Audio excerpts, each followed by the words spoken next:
امریکہ نے ایران کی 3 ایٹمی تنصیبات پر حملہ کر دیا۔ فردو، نتنز اور اصفہان متاثرہ تنصیبات میں شامل۔ امریکی صدر ٹرمپ کے علاوہ ایرانی حکام کی جانب سے بھی حملوں کی تصدیق۔ ہمارے جنگی طیارے ایران کی حدود سے باہر آ چکے ہیں۔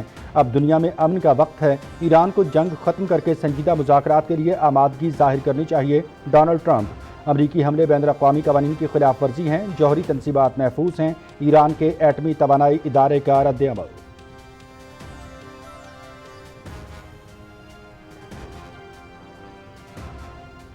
ایران کی ایٹمی تنصیبات تباہ کر دیں۔ ہمارا مقصد ایران کو ایٹمی طاقت بننے سے روکنا ہے۔ ایران نے اب امن کا راستہ اختیار نہ کیا تو مزید اہداف کو نشانہ بنائیں گے۔ ایران میں اہداف مشکل تھے، مربوط حملوں سے بڑی کامیابی ملی۔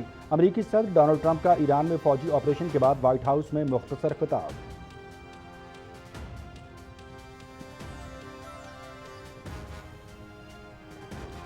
ایران کی جانب سے اسرائیل پر میزائل حملے، تل ابیب اور حیفا سمیت مختلف شہروں میں فوجی اور صنعتی مراکز کو نشانہ بنایا گیا۔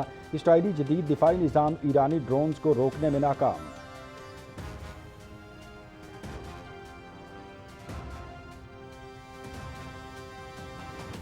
نائب وزیر اعظم اسحاق ڈار کی استنبول میں ترکی کے صدر رجب طیب ایردوان سے ملاقات۔ فیلڈ مارشل سید عاصم منیر بھی موجود۔ دونوں برادر ملکوں کے درمیان باہمی تعلقات کو مزید مضبوط بنانے کے عزم کا اعادہ۔ ایران پر اسرائیل کی جارحیت تمام عالمی قوانین کی صریحاً خلاف ورزی ہے۔ ایران کی جغرافیائی خود مختاری اور حق دفاع کی مکمل حمایت کرتے ہیں۔ ملاقات میں فریقین کا غزہ میں فوری جنگ بندی کا مطالبہ۔ ترجمان دفتر خارجہ۔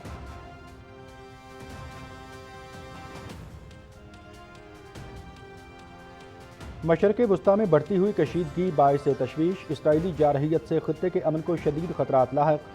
صہیونی حکومت کے اقدامات عالمی قوانین کی خلاف ورزی ہے۔ ایران کے خلاف اسرائیلی جارحیت کی مذمت کرتے ہیں۔ غزہ میں فلسطینیوں کی نسل کشی کا سلسلہ جاری ہے۔ فوری اور غیر مشروط جنگ بندی کا مطالبہ۔ اسلاموفوبیا کی روک تھام کے لیے مل کر اقدامات کرنا ہوں گے۔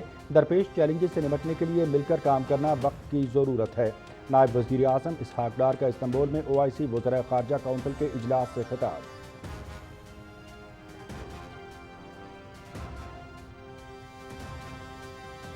مسلمانوں کا اتحاد ناگزیر، متحد ہو کر اسرائیلی جارحیت کے خلاف آواز بلند کریں۔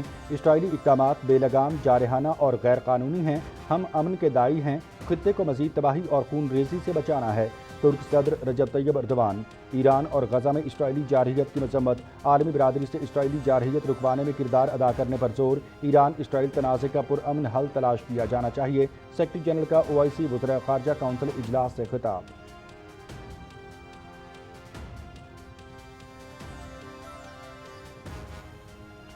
سماجی شعبے کے تحفظ کے لیے حکومت کا ایک اور اہم منصوبہ۔ صدر آصف علی زرداری اور خاتون اول آصفہ بھٹو نے بے نظیر ہنرمند پروگرام کا باضابطہ اجرا کیا۔ مستحق خاندانوں کو مالی امداد کے ساتھ ہنر بھی سکھایا جائے گا۔ محنت کش کا بیٹا ہنر سیکھ کر اپنے خاندان کی کفالت اور قوم کی خدمت کر سکتا ہے۔ IT تعمیرات سمیت مختلف شعبوں میں معیاری تربیت دی جائے گی۔ پروگرام کے ذریعے جرمن اور چینی زبانیں بھی سکھائی جائیں گی۔ صدر آصف علی زرداری۔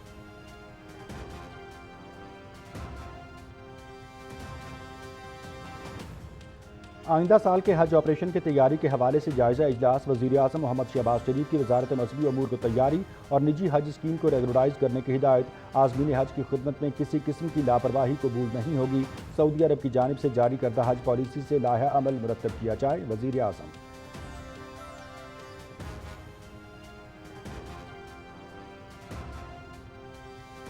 غزہ میں اسرائیلی فورسز کے حملے جاری۔ گزشتہ 48 گھنٹے میں مزید 202 فلسطینی شہید، 1037 زخمی۔ خان یونس میں پناہ گزینوں کے کیمپوں پر بھی حملے۔ گزشتہ 19 ماہ سے جاری صہیونی فورسز کی جارحیت میں 56,000 کے قریب فلسطینی شہید، 1,31,000 سے زائد زخمی ہو چکے ہیں۔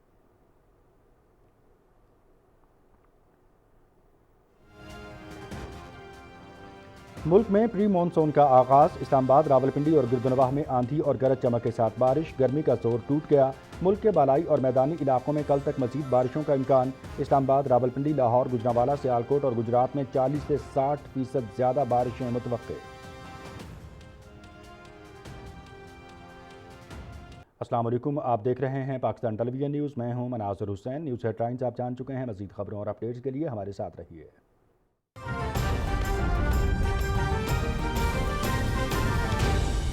درست، ہر وقت، بر وقت۔